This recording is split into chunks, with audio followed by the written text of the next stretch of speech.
Hello everyone, मेरा नाम है सचिन चौधरी और बाय प्रोफेशन मैं एक टीचर हूँ। लेकिन आज मैं आपसे माइग्रेन के बारे में बात करूँगा और माइग्रेन को कैसे मैंने मैनेज किया, कैसे मैंने उससे छुटकारा पाया, उन सब के बारे में बात करूँगा।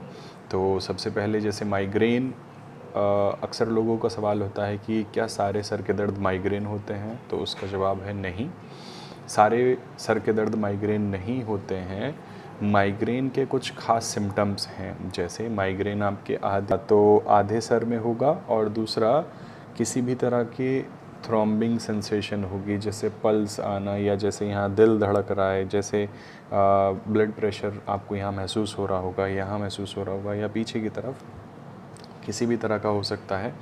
और इसके अलावा माइग्रेन के सिम्टम्स ये हैं कि आपको वॉमिटिंग हो सकती है, उल्टी आ सकती है, या आपको किसी तरह की स्मेल आपसे बर्दाश्त नहीं हो रही होगी, या आपको लाइट से प्रॉब्लम हो रही होगी, या आपको तेज़ साउंड से प्रॉब्लम हो रही होगी।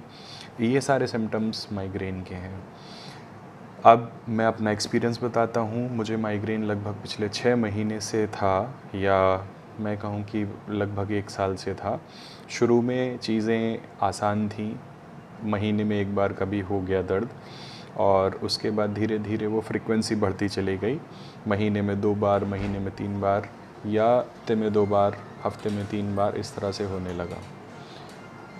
अब माइग्रेन के बारे में बात करें तो माइग्रेन से बहुत सारी प्रॉब्लम्स क्रिएट होती हैं, जैसे कि आपकी जो मेंटल हेल्थ है, सबसे पहले वो डिस्टर्ब होगी। आपको नींद नहीं आएगी ठीक से, आपका डाइजेशन बहुत गड़बड़ हो जाएगा। इसके अलावा आपको इरिटेशन फील होने लगेगी, फ्रस्ट्रेशन फील होने लगेगी, आप बहुत ज़्यादा इरिटेटिंग फील करेंगे।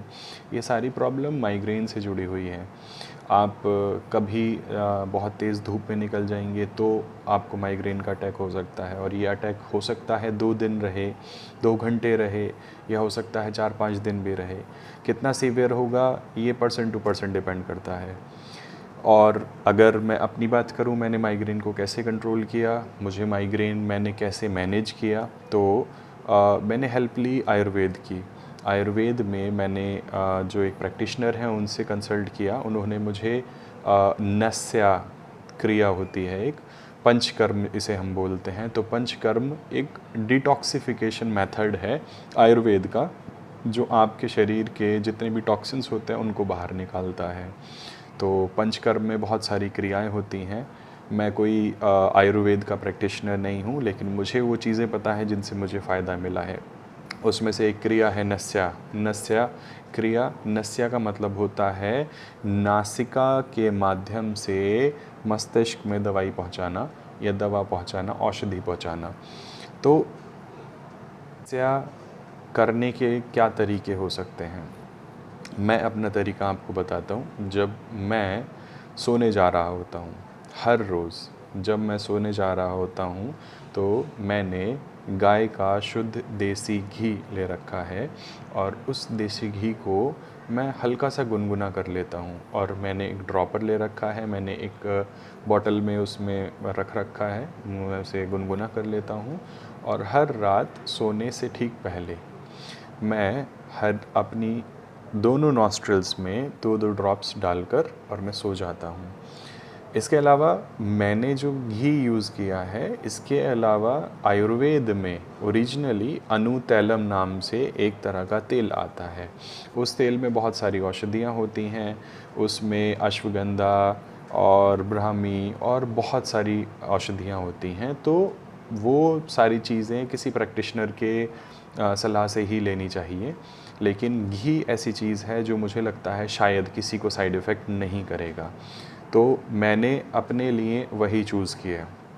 और इसके बारे में मैंने अपने कुछ जो बुज़ुर्ग हैं उनसे भी सुना है कि पहले ऐसे करते थे, और मेरे नोन में कुछ अभी भी मेरे रिलेशन में दादी लगती हैं, वो लोग अभी भी इस काम को करते हैं, और उन्हें कभी मैंने देखा नहीं कि उन्हें कोई सर का दर्द हुआ हो।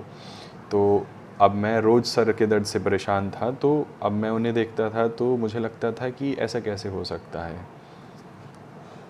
दूसरा सवाल ये आता है कि नस्या क्रिया करने से क्या सिर्फ माइग्रेन ठीक हो सकता है, क्या इसका ये परमानेंट सॉल्यूशन है? तो मैं आपको बोलूँगा, जब तक मैंने नस्या नहीं किया था, नस्या क्रिया नहीं शुरू की थी, तब तक मुझे बहुत चीज़ें परेशान कर रही थी। मुझे दवाई खानी पड़ती थी, मुझे पेन किलर्स लेने पड़ते थे। मैंने बहुत सारे पेन किलर्स ट्राई करें और पेन किलर्स के क्या साइड इफ़ेक्ट्स होते हैं आप बहुत अच्छे से जानते हैं। तो मैंने खुद से सोचा कि इतने लॉन्ग टर्म तक मुझे पेन किलर्स लेना कोई अच्छी चीज़ नहीं है, इसीलिए मैंने आयुर्वेद को ट्राई किया।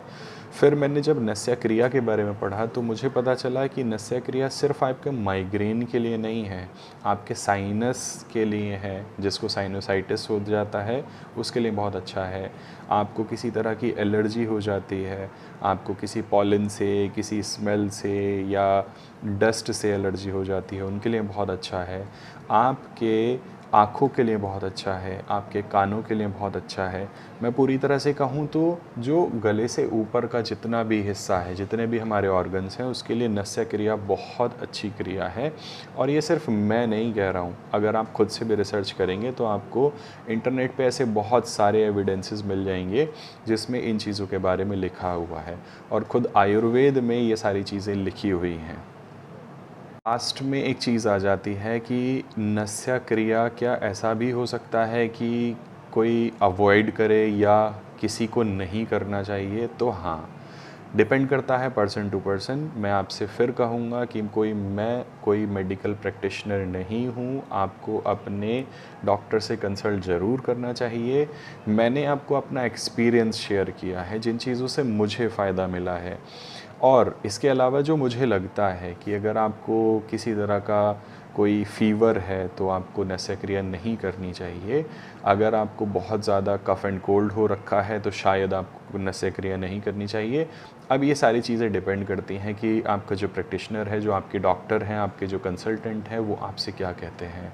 लेकिन मुझे लगता है कि नस्या क्रिया करने से मुझे बहुत फ़ायदा मिला है, और मैं यहाँ पर कोई चीज़ बेचने नहीं आया हूँ। मैं सिर्फ आपको अपना एक्सपीरियंस शेयर कर रहा हूँ, जो चीज़ें मैंने फ़ेस की हैं। अब इसके अलावा जो चीज़ें मैं और इसके साथ जोड़ता हूँ वो क्या है, मैं जब भी बहुत तेज़ धूप में निकलता हूँ तो हमेशा मैं अपने हेड को कवर करके निकलता हूँ। मैं कैप या हैट या अम्ब्रेला यूज़ करता हूँ। दूसरी चीज़, बहुत ज़्यादा तेज़ लाउड साउंड कहीं हो तो मैं अवॉइड करता हूँ वहाँ जाना। इसके अलावा जो मैं पर्सनली फ़ील करता हूँ, अगर माइग्रेन है तो आपका डाइजेशन भी कोई ज़्यादा ख़ास नहीं चलेगा, जिसकी वजह से मुझे लगता है कि अगर आप सुबह उठे हैं तो अगले आधे घंटे में, मान लीजिए 5 बजे आपने अपना बेड छोड़ा है, तो मुझे लगता है 5:30 तक आपको कुछ ना कुछ खा लेना चाहिए। सबसे पहले तो शुरुआत करनी चाहिए हमें गुनगुने पानी से, आराम से सिप सिप करके बैठकर पीजिए, और उसके बाद अपनी जो नेचुरल एक्टिविटीज़ हैं वो सारी कंप्लीट करने के बाद आप कुछ भी लाइट खा सकते हैं। तो ज़्यादा देर अगर आप भूखे रहते हैं तब मुझे लगता है उसकी वजह से भी कई बार आपको माइग्रेन अटैक हो सकते हैं। इसके अलावा आपको अपने जो पानी है उसकी क्वांटिटी को हमेशा मेजर करना है। आपने कितना पानी दिन भर में पिया है। अक्सर डिहाइड्रेशन की वजह से भी माइग्रेन के अटैक्स होते हैं, और मैंने ये खुद में फ़ील किया है कि मान लीजिए मैं किसी दिन अगर किसी ऐसी कंडीशन में फंस गया हूँ कि मैं पानी नहीं पी पाया हूँ, तो उसकी वजह से मैंने वो शाम आते आते वो माइग्रेन का अटैक वो फ़ील किया है।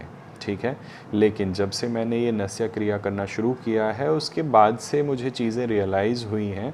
और देखिए, मैं भी साइंस बैकग्राउंड से हूँ, मुझे ये सारी चीज़ें पहले लगता था कि शायद ये ऐसा नहीं होगा, कैसे हो सकता है। आयुर्वेद ये कहता है कि नासिका के द्वारा आप ब्रेन को दवाई पहुँचा रहे हैं। तो अब बचपन से हमने पढ़ा है कि नेसल पैसेज पीछे से घूम के चला जाता है। तो मैं सोचता था कि ऐसा कैसे हो सकता है, पहले मुझे यही लगता था। लेकिन जब मुझे मेडिकल प्रैक्टिशनर जो मेरे डॉक्टर हैं आयुर्वेद के, उन्होंने मुझे समझाया तो मुझे लगा कि भाई ठीक है, एक बार ट्राई करके देखते हैं। और मुझे उसके बाद से चीज़ों पे विश्वास होने लगा कि हाँ, ऐसा होता होगा। तो आयुर्वेद मुझे लगता है जितना हम जानते हैं शायद उससे कहीं ज़्यादा है। तो मुझे लगता है कि शायद आप लोगों को ये चीज़ें भी ट्राई करनी चाहिए। और माइग्रेन वाले जितने भी लोग हैं, मैं आपका दर्द बहुत अच्छे से जानता हूँ, इसीलिए मैं अपना एक्सपीरियंस शेयर कर रहा हूँ। और ट्राई करके देखिए। इसके अलावा आप मेडिटेशन ट्राई कर सकते हैं, आपको बहुत फ़ायदा मिलेगा। आप मॉर्निंग वॉक शुरू कर सकते हैं, आपको बहुत फ़ायदा मिलेगा। डिहाइड्रेशन से बचने की कोशिश कीजिए, बार बार पानी पीते रहिए, ज़्यादा देर आप भूखे मत रहिए। और इसके अलावा आप नशा क्रिया करना शुरू कीजिए। होपफुली सारी चीज़ें आपको विदिन 1 वीक आपको महसूस हो जाएंगी कि हाँ, ये सब कुछ काम कर रहा है, ठीक है। और मुझे लगता है कि शायद आपको जब ऐसा फ़ील होगा तो आपको मेरी बात याद आएगी कि हाँ, आयुर्वेद में बहुत सारी चीज़ें अभी ऐसी हैं जिन्हें हम नहीं जानते हैं, ठीक है। तो इसी के साथ मैं अपनी ये वीडियो ख़त्म करता हूँ। मैं उम्मीद करता हूँ कि आप सबको ये वीडियो पसंद आई होगी, इन्फॉर्मेटिव लगी होगी। ऐसी ही वीडियोज़ के लिए, ऐसे ही कंटेंट के लिए मुझसे जुड़े रहिए। आगे भी मेरे पास बहुत सारे एक्सपीरियंसेस हैं जिसे मैं शेयर करूँगा आपके साथ। और प्लीज़ सब्सक्राइब कीजिए, हमारे चैनल को सपोर्ट कीजिए। Thank you. Have a good day, have a healthy and wealthy life. Take care.